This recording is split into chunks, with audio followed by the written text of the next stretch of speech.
तो एक तरफ गुलाम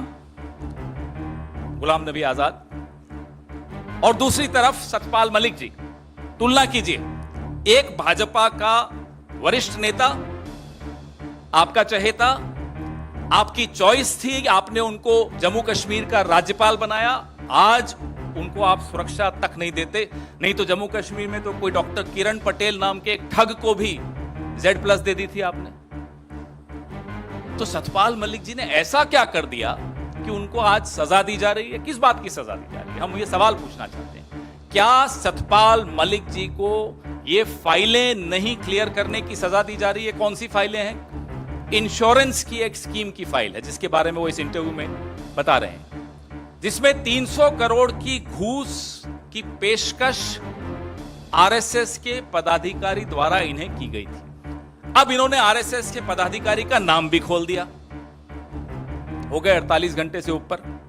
पिछली बार जब बोले थे तो अक्टूबर 2021 में बोले थे, आज तक कोई केस नहीं हुआ। तो कौन इस बात को दबा रहा है? कौन इस बात से डरा हुआ है? कौन इस बात की सजा सतपाल मलिक जी को दे रहा है? या तो आरएसएस दे रही है या प्रधानमंत्री कार्यालय दे रहा है, क्योंकि इन्हीं दोनों का नाम लिया है।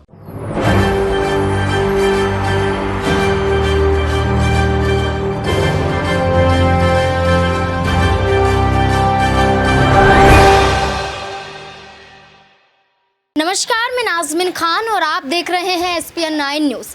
कांग्रेस लगातार मोदी सरकार की सच्चाइयों को दिखाती हुई नजर आ रही है, लेकिन वहीं मोदी सरकार उन्हीं सच्चाइयों को छुपाने का काम बखूबी करती हुई देखी जा रही है। आप देखेंगे कि सुप्रिया किस तरीके से मोदी सरकार की सच्चाइयों को बताती है, पवन खेड़ा किस तरीके से हल्ला बोलते हुए देखे जाते हैं।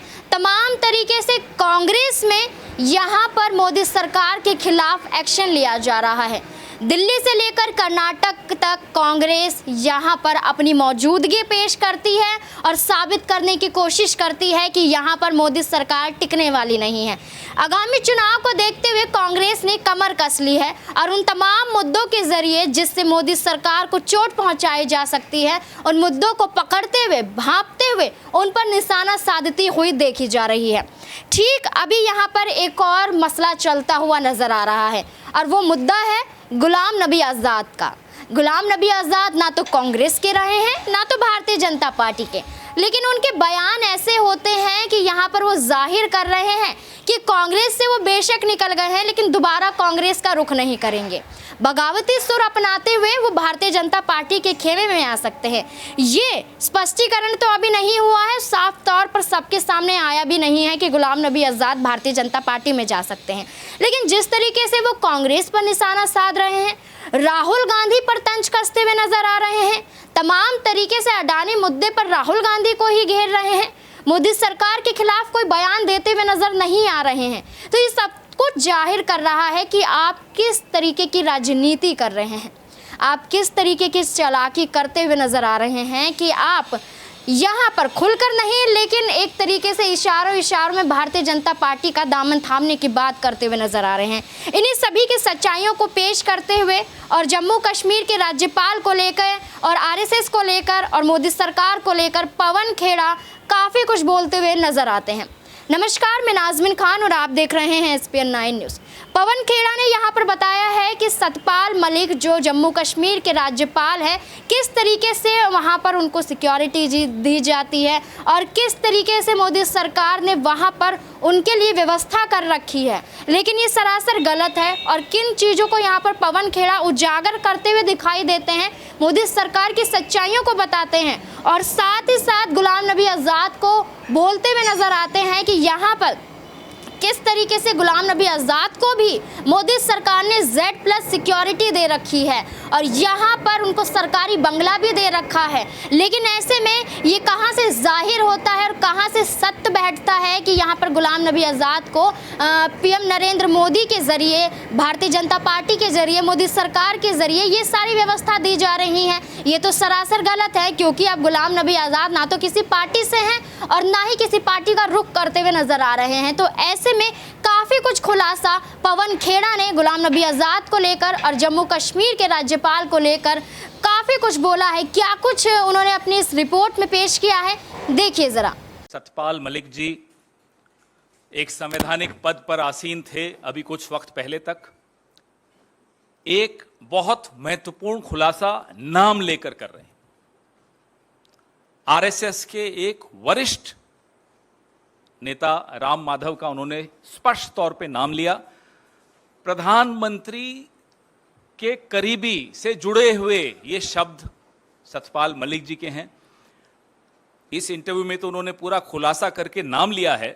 2021 में उन्होंने सिर्फ इतना कहा था कि आरएसएस के एक वरिष्ठ नेता मेरे पास आए थे और कोई डील लेकर आए थे। 2021 में जब इन्होंने ये खुलासा किया, अक्टूबर 2021 की बात थी कि 300 करोड़ रुपए की घूस की पेशकश आरएसएस के एक वरिष्ठ पदाधिकारी ने उनको की थी। तब राम माधव ने आगे बढ़कर कहा था कि ये इशारे में मेरे लिए कह रहे हैं, मैं कानूनी कार्रवाई करूंगा। आज 2023 की अप्रैल है। क्या कानूनी कार्रवाई की राम माधव ने? अगर की तो आप सबके माध्यम से साझा करें वो जानकारी। ये सवाल उठाते हुए उन्होंने ना केवल राष्ट्रीय स्वयंसेवक संघ का नाम लिया, उन्होंने प्रधानमंत्री का भी नाम लिया है। यह छोटी बात नहीं है, बहुत गंभीर बात है, क्योंकि सतपाल मलिक कोई कांग्रेस के नहीं हैं। 2 दशक से भारतीय जनता पार्टी के वरिष्ठ नेताओं की श्रेणी में उनका नाम आता है और आपके इतने चहेते हैं या थे कि आपने उनको जम्मू कश्मीर जैसे संवेदनशील राज्य का राज्यपाल बनाया आज से कुछ साल पहले, और वो भी ऐसे दौर में बनाया जब आप 370 हटा रहे थे। आपको अपना एक विश्वास पात्र व्यक्ति वहां चाहिए था और आपने उनको वहां लगाया। अगर आपका अपना चहेता व्यक्ति संवैधानिक पद पर जो आसीन रहा हो वो किसी का नाम ले रहा हो तो 2 ऑप्शंस हैं आपके पास। या राम माधव और प्रधानमंत्री खुद इन पर मानहानि का दावा करें सतपाल मलिक जी पर, और या फिर राम माधव पर कार्रवाई करें। कोई तीसरा इसमें ऑप्शन बचता नहीं है। दोनों में से एक सच बोल रहा है, पता लग जाएगा कौन सच बोल रहा है। अब सतपाल मलिक जी को राज्यपाल आपने बनाया, पिछले 2 दशक से आपकी पार्टी के वरिष्ठ नेता हैं, संवेदनशील राज्य का आपने उनको राज्यपाल बनाया। आज सतपाल मलिक जी कहां हैं? आज सतपाल मलिक जी अपने निजी घर में दिल्ली में एक पीएसओ लेकर बैठे हैं। जम्मू कश्मीर का पूर्व राज्यपाल एक पीएसओ लेकर दिल्ली के निजी घर में रहता हो। नहीं तो आजकल तो कुछ गुलाम भी हैं जो आपकी पार्टी के भी नहीं हैं, परोक्ष रूप से तो नहीं है। उनको Z+ सिक्योरिटी दे रखी है, उनको साउथ एवेन्यू में बढ़िया सा बंगला दे रखा है। सतपाल मलिक जी से क्या खफा हो गए? क्यों खफा हो गए? वो हैं जरा खफा, ये तो सबको दिख रहा है। नहीं तो एक पीएसओ, और वो 2 बार चिट्ठी लिख चुके हैं गृह मंत्री को कि मुझे Z+ सिक्योरिटी दी जाए। कोई जवाब नहीं, कोई सुरक्षा नहीं। तो एक तरफ गुलाम नबी आजाद और दूसरी तरफ सतपाल मलिक जी। तुलना कीजिए, एक भाजपा का वरिष्ठ नेता, आपका चहेता, आपकी चॉइस थी, आपने उनको जम्मू कश्मीर का राज्यपाल बनाया। आज उनको आप सुरक्षा तक नहीं देते। नहीं तो जम्मू कश्मीर में तो कोई डॉक्टर किरण पटेल नाम के एक ठग को भी Z+ दे दी थी आपने। तो सतपाल मलिक जी ने ऐसा क्या कर दिया कि उनको आज सजा दी जा रही है? किस बात की सजा दी जा रही है? हम ये सवाल पूछना चाहते हैं। क्या सतपाल मलिक जी को ये फाइलें नहीं क्लियर करने की सजा दी जा रही है? कौन सी फाइलें हैं? इंश्योरेंस की एक स्कीम की फाइल है जिसके बारे में वो इस इंटरव्यू में बता रहे हैं, जिसमें 300 करोड़ की घूस की पेशकश आरएसएस के पदाधिकारी द्वारा इन्हें की गई थी। अब इन्होंने आरएसएस के पदाधिकारी का नाम भी खोल दिया। हो गए 48 घंटे से ऊपर।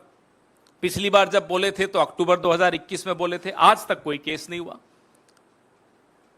तो कौन इस बात को दबा रहा है? कौन इस बात से डरा हुआ है? कौन इस बात की सजा सतपाल मलिक जी को दे रहा है। या तो आरएसएस दे रही है या प्रधानमंत्री कार्यालय दे रहा है, क्योंकि इन्हीं दोनों का नाम लिया इन्होंने। आज से 3 साल पहले इसी प्लेटफॉर्म से मैंने आपके सामने राजस्थान के क्षेत्रीय प्रचारक निम्बाराम जी का भी एक भ्रष्टाचार का वीडियो जारी किया था। ऐसे कई उदाहरण एक गैर पंजीकृत संगठन के पदाधिकारी भ्रष्टाचार में लिप्त होते हुए पाए जा रहे हैं, कोई कार्रवाई नहीं हो रही। क्यों नहीं हो रही? भाई आप तो अपने आप को गंगा से भी ज्यादा पवित्र बताते हैं।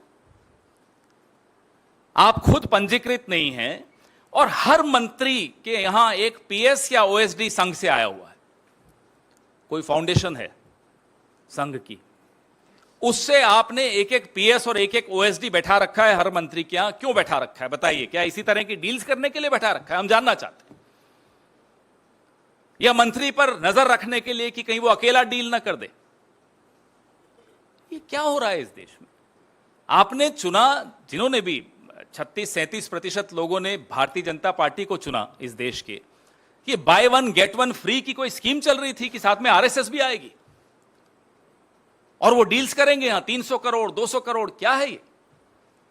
तो हम प्रधानमंत्री को सीधे खुले मंच से चुनौती देते हैं कि अगर सतपाल मलिक जी की बात सही है तो सीबीआई और ईडी और इनकम टैक्स और जितनी एजेंसीज हैं उनको राम माधव का पता आपके पास अगर नहीं हो तो हमसे ले लीजिए, भेजिए उनके दरवाजे पर दस्तक देने।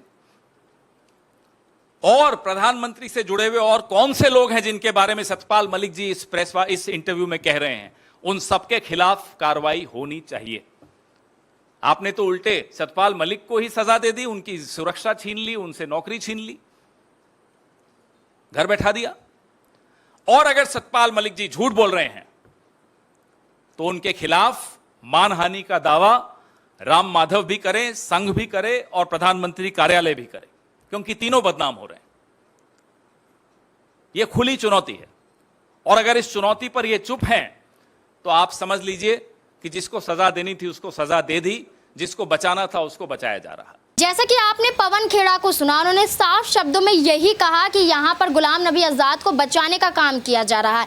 ये सभी बगावती नेता हैं, मंत्री हैं जो कांग्रेस से बगावत कर चुके हैं, यहाँ पर भारतीय जनता पार्टी में आना चाहते हैं, अपने ऊपर लगे आरोपों को खारिज करवाना चाहते हैं, राहुल गांधी के जरिए शिकंजे में ना कस जाएं, इसलिए यहाँ पर भारतीय जनता पार्टी में आकर बेदाग होना चाहते हैं। ये तमाम मुद्दों को लेकर पवन खेड़ा ने यहाँ पर गुलाम नबी आज़ाद को और सतपाल मलिक को घेरते हुए नजर आए हैं और इन दोनों के जरिए उन्होंने मोदी सरकार पर निशाना साधा है कि आप उन कांग्रेस वासियों को क्यों समर्थन देते हुए नजर आ रहे हैं जो कांग्रेस छोड़ चुके हैं।